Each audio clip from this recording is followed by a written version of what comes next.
about the issues that voters are going to be making decisions on, particularly those decisions that will help move our country forward.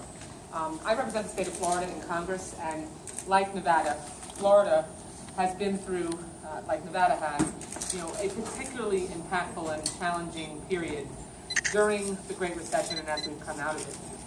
So it's really important today to talk about where we've come from and where we are today and how we can continue with any one of our candidates for president, moving our nation forward and creating more opportunities for the middle class. In Nevada, there has been a really disproportionate impact when it comes to the first of the housing bubble. The foreclosure crisis here was felt in a much more significant way.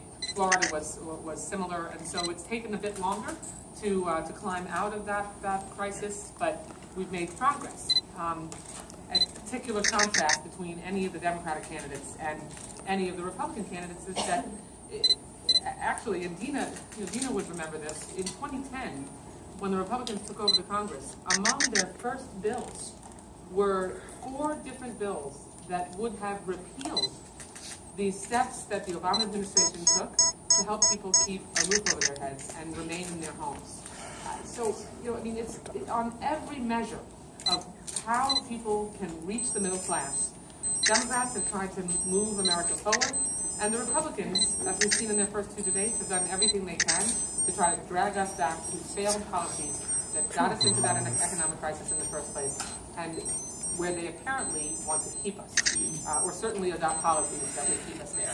So I'm again thrilled to be here with my colleague Roberta Lang, and would like to now just turn it over to my really good friend, someone who I am thrilled has rejoined us in the United States House of Representatives, who represents Greater Las Vegas and does an absolutely fantastic job. Someone who served as the leader in the state Senate when she was in the state legislature in Nevada, who is a distinguished former university professor, and who is someone who, with her twang, has a little bit different drawl than most Nevadans, but has Nevada in her heart every single day. So it's my privilege to turn the floor over to the yield floor, as we say in Congress, to my good friend Dina Tias. Well, thank you very much, and thank you for being here. We just say now Southern Nevada, so that kind of comes right. I want to welcome you to my district. You are in the heart of District 1, which is the most diverse district in the most diverse state among the early states that are going to be choosing our president. As you heard Debbie say, that this is a perfect place to have this debate, to talk about democratic issues for a number of reasons. One, I mentioned the diversity. There's ethnic diversity. We have a large Hispanic population, a fastest growing Asian population, African American population, and everything from Ethiopians to Nepalese, and most of them live right here in District 1. I enjoy many international food festivals as part of my job. In addition to that, we're economically diverse. We're a strong union town. We have 10 of the largest 15 hotels in the world right here in District 1. Also, very many small mom and pop businesses, especially in the ethnic communities, and many women working from home. So it runs the gamut economically. In addition to that, we have been hit very hard by the recession. Going back to the point about housing, in 2009, 7 of the top 10 zip codes in the country for housing foreclosure were in my district. That's how bad it was. We had the highest unemployment in the country, we had the highest foreclosure rate, and the highest dropout rate. We have come back considerably thanks to many of the policies of the Obama administration, but we have a way to go. So we are very interested here in hearing what Democrats are proposing to move us to the future and not try to turn that clock back to some good old days that weren't that damn good to start with. So these are very important issues, and I think we'll be talking about them in this debate. It's also such a great time to have this debate. We've been working hard in Nevada. Roberta certainly has, putting together teams on the ground to get ready for our early caucuses, but this really kicks it off, and you can see the excitement and the energy all around town as we go into to tonight. And what a contrast our message is to what's happening with the Republican Party. Not just the kind of clown car that you see on the stage during Republican debates, the personal attacks, the lack of substance, the wavering on issues from time to time. We are going to be a great contrast to that. And look what's happening in the Congress. In the House, we have, you can't even elect a Speaker of the House. You've got a handful of people who want to hold the government captive. They want to shut down government over something like women's health issues.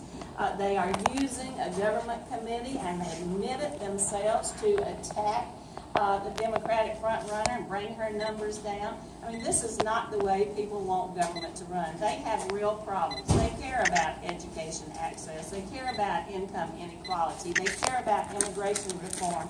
And those are the things we're talking about. So that's why it's great to have this going on right here in Nevada and appropriate. And I think starting tonight, we're going to move away from that entertainment stage of the campaign as people start to really hear what we can do to help them with those bread and butter issues. So thank you. I'm Roberta Lang. I'm the chair of the Nevada Democratic Party, and welcome to Las Vegas and the state of Nevada. We are so happy and honored to have been selected by the DNC to host the first debate here in our city. We are so glad that Luke and Dolce and Teresa are here today because they are the real people that are putting real faces on the policies that are important in this presidential election and the policies that the presidential candidates will be speaking about in this debate and other debates. And they impact the lives of many Americans, and their stories are important. And so I'm excited to know their stories even more. We've worked with them a lot, and with that, I'll turn it over to our first speaker. Well, and let me just take a minute to, first of all, thank you again, because one of the great opportunities that we have during all of our debates is the chance to organize and mobilize and get our activists focused on the work that needs to be done to spread out across states like Nevada, which is obviously a swing state, and make sure that we can draw that contrast and focus on getting voters turned out. And you know, Roberta and her team did a fantastic job organizing a training yesterday that we used the debate as a jumping off point from. So thank you, Roberta, because you always capitalize on every one of these opportunities, and we can't thank you enough. So, but our purpose here today, as Congresswoman Titus mentioned, is to focus on real people. Focus on how real people would be affected by the policies of Democratic candidates, you know, benefit of having gone through 67 months of job growth in the private sector, you know, focusing on that we have 17 million Americans in this country who now have access to health care that didn't before. Focusing on making sure that we preserve the safety net